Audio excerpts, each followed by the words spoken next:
Okay, first let me introduce myself. My name is Harry Thomas. I'm a financial planner and I'm a wealth builder consultant. I also originate loans for those people who wants to get wholesale lending. Now, the two things I'm going to cover today is the law of attraction and what is good debt and what bad debt is.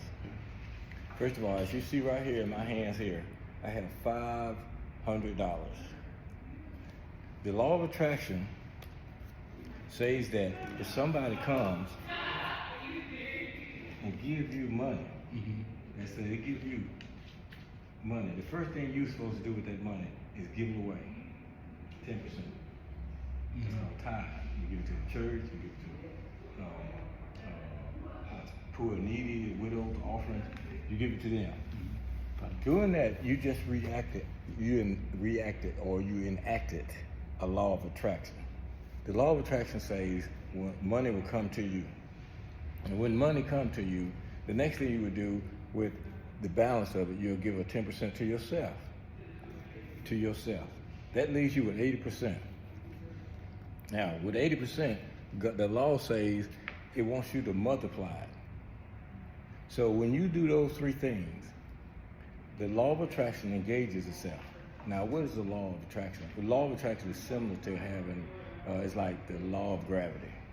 If you got, you hold something in the air and you let go of it, gravity will pull it down. Well, that's a law, but you don't see it. But you only see it when it's in action. So when people come, more money come towards you that you didn't expect to come, opportunities come towards you, you didn't have the opportunity to come, then that's when the law of attraction is engaged and you actually see it. Now, the law of attraction occurs in anything. Right now, I'm discussing the law of attraction when it comes to money. If you need more money to come to you, you don't go out there to try to do what it takes to get money. You just go and help somebody. What they'll do, they'll pay you. Well, you take that money and do the same principle again, give away 10% of it to the church, to people, the poor, the needy, widow, offering. Then you take 10% and give to yourself. Then the other 80%, you go ahead and take and make it multiply. Now, how do you make it multiply? You make it multiply in real estate, property. Well, the average person don't have $20,000 or $30,000 to go and buy a house, or $100,000 to buy a house. So what they do, they go to a bank with a credit score and some kind of source of income. And then the bank will lend you the money, but then you have the choice to buy the stuff that you have with the money to either get renters in or for your pleasure. Now, the one for your pleasure is what we call bad debt. Okay. Good debt is when you go buy property and then you put a renter in there. Then about when you hear Yemen talk about the rates going down, the property value go up, then you turn around and go to the bank and refinance. That refinance is cash, but it's not taxable. You turn around and go buy another piece of property and make that a lifestyle. Make it a lifestyle. Before you know it, you done stashed over there $500,000, $1 million cash that's untaxable. You can your eyes will open up to a lot of things. Then your time will start to free it up. You'll have more time to do other things. You won't have to work from 9 to 5 because you can change your mindset on how you're gonna receive money in. You stop using your time to make money, exchanging your time for money. That's per people who get paid $10 an hour, yeah. And then you turn around and start using your passion. Your passion is something you love to do, no matter what. You can do it if you don't even. Sometimes when you have a passion, you don't even want to sleep or eat. It's something that you love to do so much. And then there's some people, it's a passion that people don't mind doing it because they enjoy it so much that they don't charge nobody nothing. But that's not what God gave them the talent for. They gave them the talent to receive the maximum cost of whatever it is that they provide. Because that's the purpose of the passion, to draw funds. Now, that's the end of my first session. The beginning, the other one I have is, I'm gonna go back into detail on the cost, bad debt. Bad debt are credit cards. Anything that you buy and it don't turn around and bring your money back, that's bad debt. Good debt is rental properties. Like if you get this, like this building right here, instead of engaging the owner of this property to lease it, you engage the owner and say, hey, how much you sell this to me? He'll sell $1.5 million, maybe $1 million. You say, okay, well then I go out and I'll go to a finance company, and finance it. Okay, then you finance at a low rate. There you are, you're owning it, you're making the payments. Okay, he got him out the way he owned it. Then you turn around and when the rates go up, down, you refinance the property. When the property value go up, you refinance the property and get the equity out. And then that's how you start to keeping what we call the cash flow going in, even if you don't have nobody in here to provide a service or get money from it. You have the property paying you. I have property owners who don't have no tenants in their property. They just wait till Yemen raises the interest rate or wait till the property values go up and they just go to the bank, just seesaw with the bank, getting equity. That's like that. But it's better if you have a renter in there so they can pay the notes back. That's what I have. That's my session. Questions?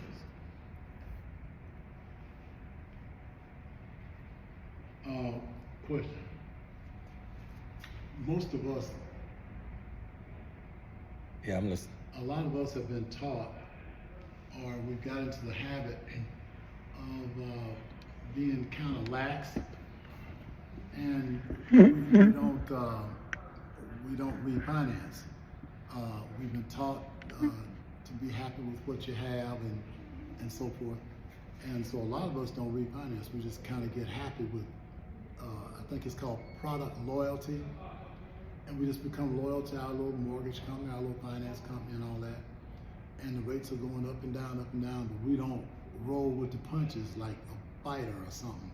And also, you're saying that if they go up, you refinance, or if it goes down, so refinance when you go down. But see, when the property's up, you refinance, you're getting the equity out. When the interest rates are lower, you refinance and get lower payments. You got the same property, but then you got the opportunity to be paying less for it. When the property value is up there, you refinance it. Sure, your interest rate will be up there, but you even got the $100,000 that was available for you and throw it over there to the side. Then when the interest rate, you wait till the interest rate come quickly. You want it to come quickly. The interest rate start dropping, maybe 5 years. You refinance and drop the value down. But all at the same time, your renter's still paying the note, but you destined with the system to get the income out of it. So we call it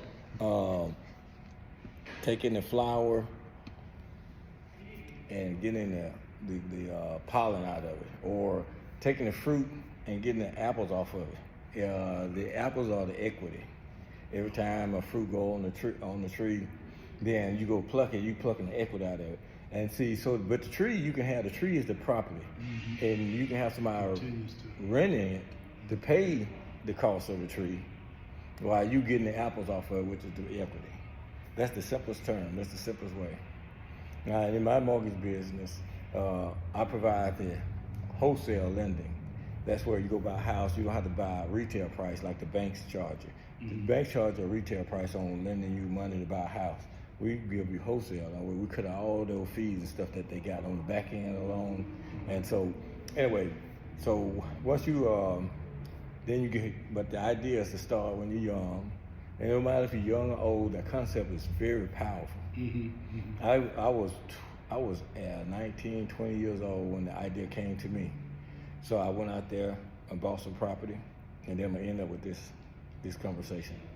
I went out there and looked and saw some property that was, the roof had fell in, the trees all growing up around it. It looked like it had been abandoned for 10, 15 years. And I went to the city and found out that it was sold to the state. It didn't have no mortgages on it. So I wrote the letter to the state and I said, well, how much you want for the property? He said, give me $500. So I gave him $500. He sent me a tax deed. That means that I had all the rights to the state to do with the property, according to the deed. And so what I did was I went to the bank and I said, bank, I got this house I got from the state for $500. I want to renovate it and then I want to fix it up. and rent it out. So the bank said, well, first of all, he said, well, where you work at? I said, I don't work nowhere. I'm in high school. I'm getting out. I'm graduating in 12th grade. He said, well, let me pull your credit. You know, at that time, I knew about, you know, buying up something with a credit card, and then you keep the balance down $5, $10. And then even if it's a $500 credit limit, I kept it always down to that. Even if I use that, make sure before the statement day come, I have it below that balance. So when the credit bureaus pull my credit, they'll say, oh, he ain't got nothing on his balance, and the credit limit up there, he's doing good. He keeping it, but he's still using it. But anyway, the bank said, well, hey, you got excellent credit. So you realize at this credit score that you don't have to have a job. I said, oh, that's good. And so he said, well, what you do, you go out there and get an appraisal, then get a contractor, and get the contractor to give you an estimate or an invoice of what it costs to repair this place and fix it up. But then I give it to the appraiser. The appraiser said, well, I'm gonna give an appraisal subject to. Subject to these repairs done, this is how much this house to be worth. He said it was worth, it'll be, after you finish, it'll be worth $70,000. Well, I paid $500 for it. The contract said take $15,000 to do a new roof inside, replumbing the rewiring the sheetrock, do the whole 9 yard, tile on outside, all doors, windows, carpet, just rework the whole, they stripped the whole house and redone $15,000. And so when the closing day came, the bank gave him his $15,000, and then he gave me the balance. The balance, I got a $40,000 check at 19 years old. And to me, that was a lot of money. And I didn't have a 9-to-5 job. And I said, well, I like this type of income. It took me 60 days to get this $40,000. Sure, I had to eat bananas. I had to eat peanut butter and jelly sandwiches. I had to eat a pot of black-eyed peas for a whole month because I didn't spend no money on food. And so then I stayed with my mom. And so I said, so next day, so there I am. I said, well, I like this size, but I could probably made it smaller to get that $40,000 that 2 months instead of waiting 2 months by being more proactive into what needs to be done. So then I said, well, that's a mentality. My teacher, when I went the first year of college, he said, that is a lifestyle of earning income. That paycheck was $40,000. I'm 19 years old with $40,000.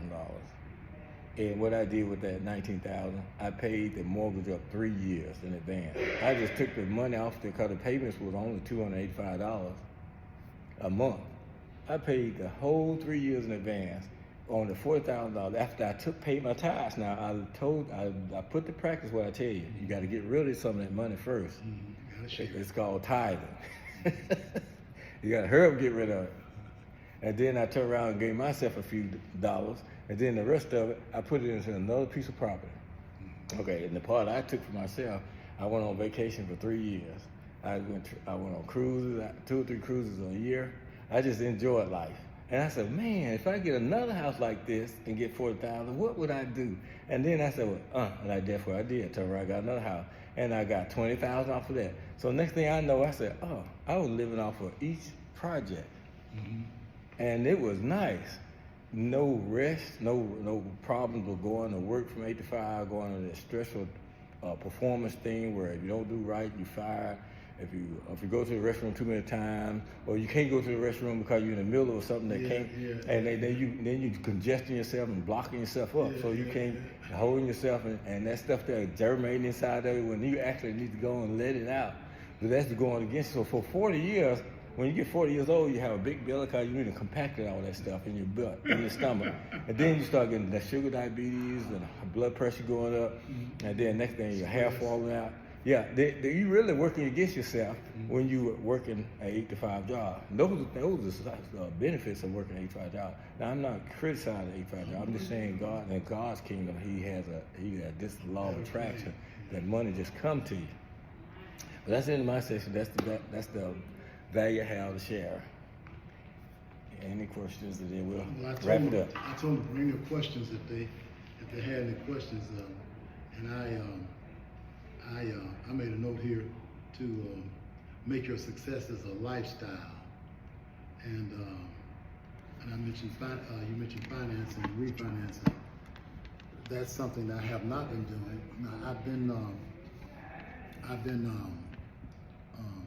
trying to keep my credit score up. Look, this turn just a little bit this way. There you go. I've been trying to keep my credit score up, and it was something that my sister showed me that it's not bad to pay for one of those little services where they monitor your credit score on a regular basis if you don't have time to do it. Now, if you have time to do it, you need to do it yourself. But if you can't, and it's been good.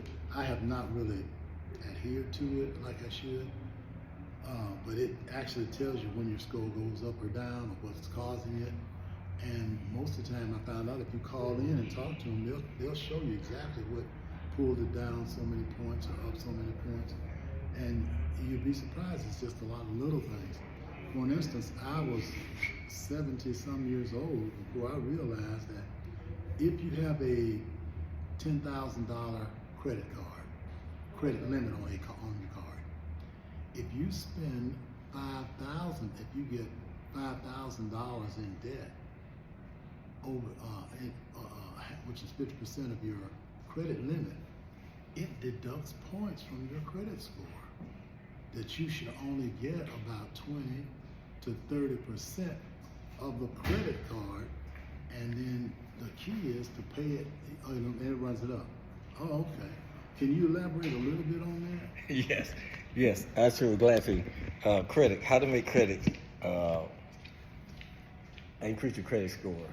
You just demonstrated the perfect way to do a credit card. The 30% of whatever the limit is, you maintain it. Now you can use the whole amount, but make sure you pay it back down to that 30% before the statement date. On every statement, you got a statement date and then you got a payment date. Mm-hmm. The payment date is too late. The date that your payment is due, it's too late because they already done recorded it to the state, Equifax, TransUnion, mm-hmm. and Experian. They already told you what your balance is and what your credit limit is.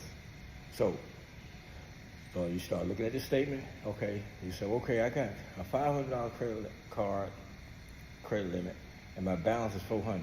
But it's the statement date comes tomorrow, so you need to go and call the creditor, pay the payment down to at least $125, $175 immediately before that statement is pulled, for your account is pulled. That's number one. Now, there is a world that you can live in that is credit free. And this is the world that the bank lives in. They don't borrow nothing. They just lend you money and get money back from lending to you. They just keep you in credit. The way you live, if you want to live like they live based on money, you would manage money the way they does. They go and make money multiply. And then they make sure they take what they call, they put money to donations to what kind of those different groups that's they got a name for it. Non-profit civic organization. Yeah, and they make that part of their business portfolio. I mean, he just know the concept works. You give away a portion of your money, you go and make the other money multiply, and more money will come. He don't have to believe in God to do that, but that's God's principle. But it comes working. So if you say, well, I'm gonna live by cash only. So every time you get $1, you go ahead and take the tithes out and give it away. Then you, church, tithe to the church, or give it to people poor and needy, widow, offer. Then you take a portion, 10% out for yourself. And then the other 8%, you make it multiply. Then you'll find out that you have money to go buy a car and pay cash in full. You have money enough to go buy a $120,000 house or $200,000 house, $300,000 house. You better pay cash, mm-hmm. because you'll be using this concept of money be coming to you so fast in such a large amount. Using this concept. When you're going by credit and you're working 8 to 5, you got a limited income. And then you got to abide by them rules of the credit. And they take a portion of that money that you be paying to them, and it's not going towards the debt itself. It's going in their pocket for having what they call the interest. I live on the cash principle. I live on the cash principle. So I multiply my money when it comes in so it can get big enough where I can do real stuff. So when I got ready to pay for my second Mercedes, I paid him cash. He gave me the title. It was done over. I didn't have to worry about no $500 a month payment, no $600 a month payment, or worry about if I miss a couple payments, here comes the repo man running around the corner with my car, dragging it around at high speed. Oh, I didn't have to worry about that no more. Repo man. Yeah. And the way I did was I was able to do some real estate transactions to get that money. And see, that's what I want to teach kids. When they come out of high school, go ahead and start getting them a piece of property. If it have to be grandma's property that they done abandoned, that mom and dad may have abandoned, and go ahead and fix it up, and then turn around and refinance and get the equity out of it, and then start using that money to make some other stuff go ahead. And forget about trying to get into the workforce. Stay away from the workforce. You can never grow in the workforce. Right. You just stay in a certain position, go on a certain cycle, and next thing you know, you're 60 years old, and if you ain't put no money back or bought nothing, you'll be in a nursing home. It's a side system.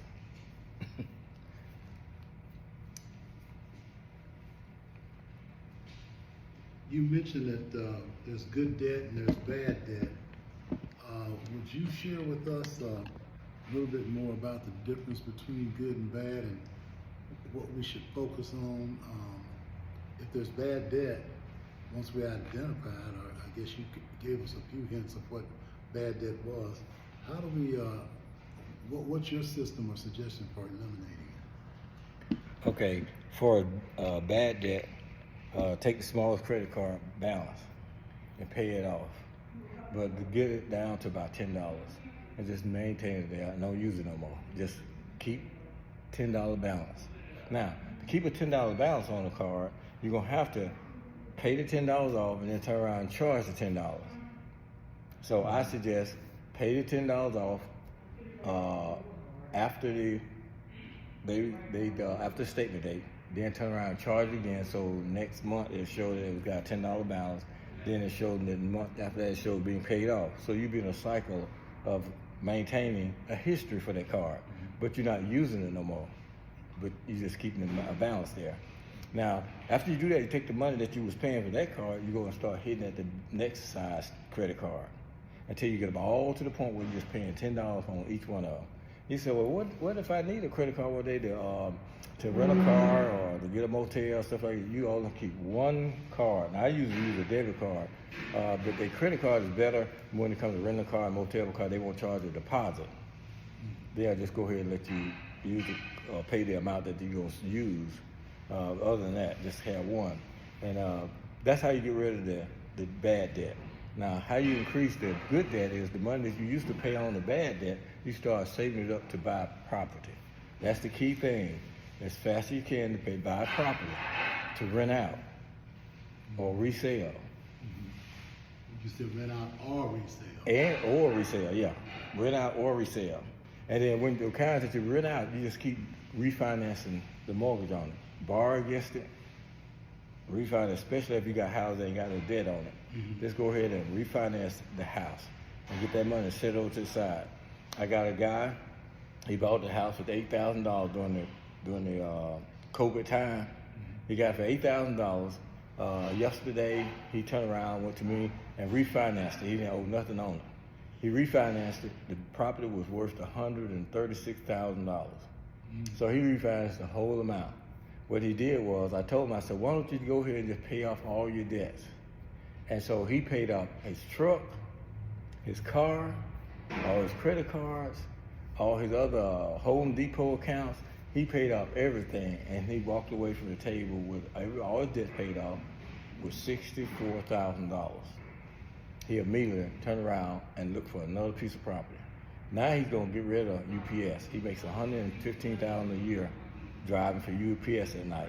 But now he's making enough money just refinancing his properties that he can just let UPS go and just start concentrating on getting more properties instead of driving a truck. Because he's a truck driver for UPS at night. Or I guess he could keep his job and get the benefits or something like that from it. Well, he thought about that.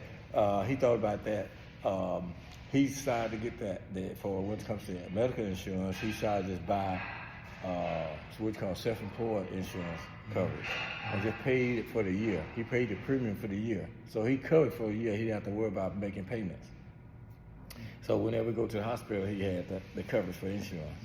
Now for the benefits of money or having some kind of retirement, stuff like that, well, he living it because he's setting it, he constantly building more money in, and he living it, getting more money. He living in retirement now. Okay. He don't have to wait till he get retired and have a lump Yeah, sum. He's living on a lump sum now, and so when he get old or have children, he just transfer the money over to them. It's best for them to keep it in a trust account, then turn around and borrow against the trust account, the kids, so that they wouldn't have to pay no taxes on the trust account, and the trust will stay in the Let point. me ask you, when you got your second car, you pay cash. Did you take the money that you had set aside? Did you take the money when you got your second card and paid cash? Did you? Where I get it from? Where I get the money from? From the property I had sold. Right, but did you borrow the money? Yeah, I borrowed the money. No, whatever, I received the money from the sale. So you took your part of it and put it. The reason I was asking because what we've been taught is that you go get the equity, like you said, borrow the equity, then buy the car with it, so that you're not paying any capital gain. Wait, let me get this right. Capital gains come when you sell the property. Yeah. So, you don't pay tax on borrowed money. that's right. You don't pay tax on borrowed money. You borrowed the equity to pay for your car, and then if in your business, or I guess in my business, then you write the car, a portion of the car off on your taxes, and then you get the interest that you're paying on it and all that. So it's a double. The double benefit, yes. That's exactly right. Okay, well, Harry, we really appreciate you showing up today.